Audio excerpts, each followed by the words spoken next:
చెరువుల పరిరక్షణతో పాటు పర్యావరణ పరిరక్షణకు కీలక ముందడుగు వేసింది హైడ్రా. చెరువుల కాలుష్య నియంత్రణకు పీసీబీతో చేతులు కలిపింది హైడ్రా. చెరువులు కాలుష్యం అవ్వకుండా జాగ్రత్తలు తీసుకుంటుంది. అందులో భాగంగా పొల్యూషన్ కంట్రోల్ బోర్డు అధికారులతో కలిసి చర్చలు జరిపారు హైడ్రా కమిషనర్ రంగనాథ్. చెరువుల్లోకి మురుగునీరు, కాలువల్లో పారిశ్రామిక వ్యర్థాలు రాకుండా తీసుకోవాల్సిన చర్యలపై ఇరువురు అధికారులు కూడా చర్చించారు. కాలువల్లో వ్యర్థాలు డంప్ చేయకుండా ఇరు విభాగాల సిబ్బందితో గట్టి నిఘా పెట్టాలని నిర్ణయించారు. చెరువుల పరిరక్షణ అలాగే ప్రభుత్వ స్థలాలు ఆక్రమణలకు గురికాకుండా కాపాడడంతో పాటు వరద నీటి కాలువలను కూడా పరిరక్షించడం వంటి పలు హైడ్రా లక్ష్యాలను రంగనాథ్ పీసీబీ అధికారులకు వివరించారు.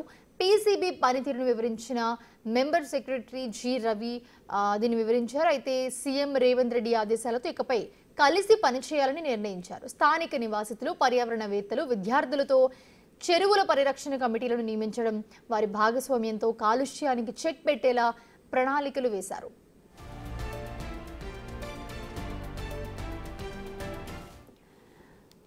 ఇదే అంశానికి సంబంధించి మరిన్ని అప్డేట్స్ అందించడానికి మా ప్రతినిధి హేమ లైవ్లో జాయిన్ అవుతున్నారు. హేమ, ప్రస్తుతం చూస్తున్నాము కమిషనర్ రంగనాథ్ ఒక టీమ్ని రెడీ చేశారు. సో చెరువుల పరిరక్షణతో పాటు పర్యావరణ పరిరక్షణకు కూడా ఒక ముందడుగు వేయబోతున్నట్లుగా తెలుస్తోంది. ఏం చేయబోతున్నారు, ఆయన ఎలాంటి సూచనలు ఇవ్వబోతున్నారు, అండ్ దీంట్లో విద్యార్థులని, పర్యావరణ ప్రేమికుల్ని అందరినీ కూడా ఇన్వాల్వ్ చేయబోతున్నట్లుగా తెలుస్తుంది. ఎలా ఉండబోతుంది ప్లాన్? తెలంగాణ రాష్ట్రంలో హైడ్రా ఏర్పడిన తర్వాత మొదటిగా హైడ్రా ట్రాఫిక్ పోలీసులతో పనిచేసింది.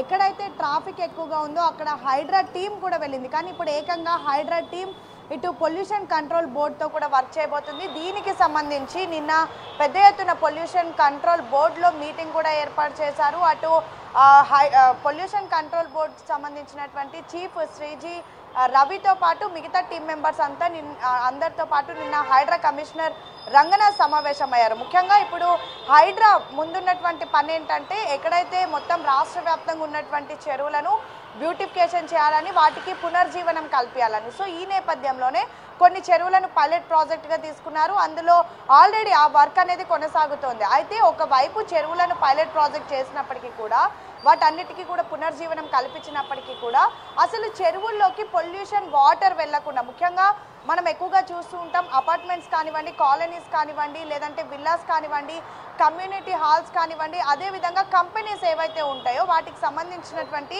వేస్టేజ్ వాటర్తో పాటు పొల్యూషన్ వాటర్, అదేవిధంగా ఆ డ్రైనేజ్ వాటర్ అంతటినీ కూడా ఇటు ఎక్కడ అంటే లోకల్గా ఉన్నటువంటి చెరువుల్లోకి పంపించేస్తూ ఉంటారు. సో ఈ నేపథ్యంలో హైడ్రా ప్రజెంట్ వీటిపైన ఫోకస్ పెట్టింది. ముఖ్యంగా కేవలం పునర్జీవనం కల్పించడమే కాదు, ఏదైతే చెరువుల్లోకి వెళ్ళేటటువంటి కలుషితమైన నీరు కూడా రాకుండా చూడాలని భావిస్తుంది. సో ఆల్రెడీ పొల్యూషన్ కంట్రోల్ బోర్డుతో ఒక మీటింగ్ ఏర్పాటు చేయడం జరిగింది. ఎక్కడైతే చెరువుల్లో పొల్యూటెడ్ వాటర్ పంపిస్తున్నారో, డ్రైనేజ్ వాటర్ పంపిస్తున్నారో వాటన్నిటిపైన కూడా ఫోకస్ పెట్టనుంది. అన్ని చెరువుల దగ్గర కూడా సీసీ కెమెరాస్ పెట్టడంతో పాటు ఒక్కొక్క చెరువు దగ్గర సపరేట్గా పైప్ లైన్స్ ని కూడా ఏర్పాటు చేయనుంది. ఈ పైప్ లైన్స్ వల్ల ఏంటంటే ఒక చెరువులోకి పొల్యూటెడ్ వాటర్ ఎంత స్థాయిలో వచ్చాయి, దాన్ని ఏ విధంగా ప్యూరిఫై చేయాలి, ఇవన్నీ కూడా తెలుసుకొని ఉన్నారు. మొత్తానికైతే హైడ్రా పొల్యూషన్ కంట్రోల్ బోర్డుతో కలిసి మరింత హైదరాబాద్లో ఉన్నటువంటి చెరువులను సుందరీకరణ చేయనుంది.